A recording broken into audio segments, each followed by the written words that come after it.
በወላይታ ዞን በደረሰ በተከሰተ የትራፊክ አደጋ የ16 ሰዎች ህይወት አለፈ። ከአርባ ምንጭ ዝግቲ አቦ አመታዊ ንግስ በዓል እየተመለሱ የነበሩ የሻሸመኔ ከተማ ወጣቶችን አሳፍሮ የነበረ የህዝብ ማመላለሻ ተሽከርካሪ ተገልብጦ የሞት የቀላልና የከባድ ጉዳት አደጋ ደርሷል። የአደጋው መንስኤ የተጣራ መሆኑን የገለጹት የዳሞታ ወይዴ ወረዳ ፖሊስ አዛዥ ረዳት ኢንስፔክተር ይስሐቅ ቦሻ ክስተቱ በመጋቢት 06 2017 ዓ.ም ከቀኑ 11 ሰዓት ከ30 የደረሰ ሲሆን የአደጋው መንስኤ ከበዴሳ ከተማ ወደ ሐዋሳ መውጫ አካባቢ ተሽከርካሪው ፍሬን በመበላሸቱ ወዲያውኑ በበዴሳ ወንዝ ውስጥ በመገልበጡ የተከሰተ ስለመሆኑም ተገልጿል። ይህንኑ ጉዳይ በተመለከተ ተጨማሪ ማብራሪያ የሚሰጡን የወላይታ ዞን ፖሊስ መምሪያ የትራፊክ ፍሰት ቁጥጥር እንዲሁም የአደጋ መከላከል ዲቪዥን ኃላፊ የሆኑት ኢንስፔክተር ወልዴ ቢሊሶ በቀጥታ መስመራችን ላይ ነው የሚገኙት። ኢንስፔክተር እንደምን ቆይተዋል? ከባድ የሆነ የመኪና አደጋ ነው የተከሰተው። ይህ የመኪና አደጋ መንስኤውን ቀደም ሲል ጠቆም ለማድረግ ሞክረን ነበር። አጠቃላይ የተከሰተው አደጋ መንስኤው ምንድነው? ያደረሰው አደጋስ የሰዎች ህይወት ህልፈት ምን ይመስላል? አጠቃላይ ያለውን መረጃ ያካፍሉን።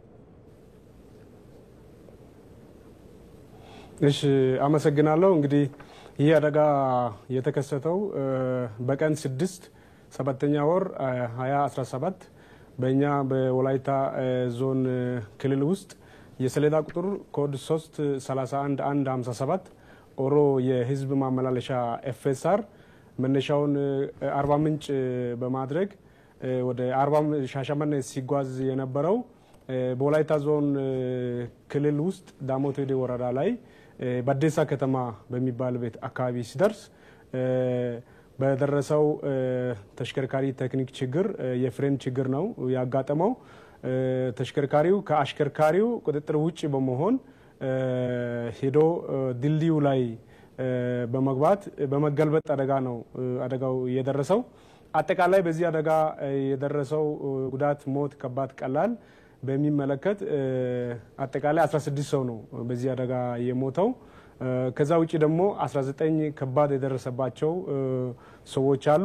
እንደዚሁም ደግሞ 6 ቀላል የአካል ጉዳት የደረሰባቸው ሰዎች አሉ።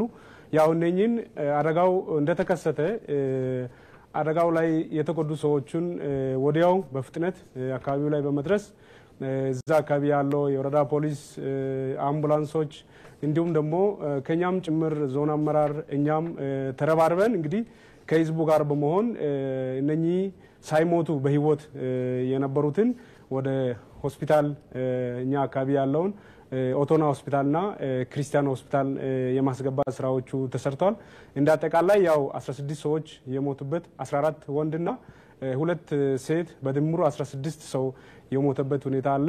ከዛ ውጪ ግን አሁን ከባድና ቀላል ጉዳት የደረሰባቸው ሰዎች እስካሁን ያው በሕክምና ላይ በኦቶና ሆስፒታልና በሆስፒታል በክርስቲያን ሆስፒታል ላይ ሕክምና እየተከታተሉ ነው ያሉት።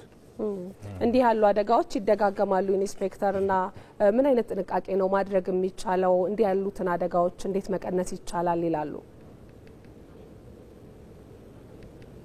አሁን እንግዲህ የትራፊክ አደጋ ሳይታሰብ በድንገት የሚከሰት ነው። ስለዚህ የሁሉም አካል ጥንቃቄን የሚፈልግ ነው። ይሄን አደጋም ስናይ እንግዲህ አሽከርካሪውም ረዳቱም ውስጥ የነበረው የሞተበት ሁኔታ አለ። እንግዲህ ሲታይ ኮምፕሊትሊ ተሽከርካሪው ከአሽከርካሪ ቁጥጥር ውጪ የሆነበት ይሄ ሲባል እንግዲህ ትልቁ ነገር ለተሽከርካሪ መቆጣጠሪያ አካል አንዱ የሆነው ፍሬን ነው። እንግዲህ ፍሬን እምቢ ካለ ይሄን ተሽከርካሪ መቆጣጠር አይችልም። ስለዚህ ከዚህ የተነሳ አሽከርካሪውን ጨምሮ ይሄን ያህል 16 ሰው እንዲሞት ነው አደጋው የተደረገበት። ስለዚህ አደጋውን የትራፊክ አደጋውን ለመከላከል የሁሉም ባለድርሻ ቅንጅትን የሚጠይቅ ነው።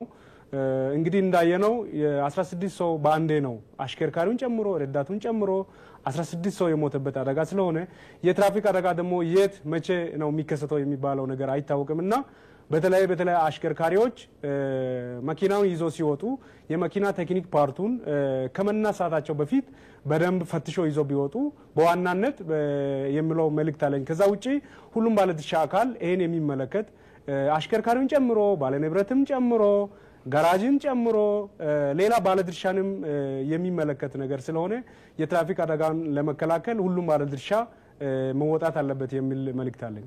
መልካም ኢንስፔክተር ወልዴ ቢሊሶ በቀጥታ መስመር ገብተው ለሰጡን መረጃ እጅግ አድርገን እናመሰግናለን። ጥሩ ቀን ይሁንልዎ።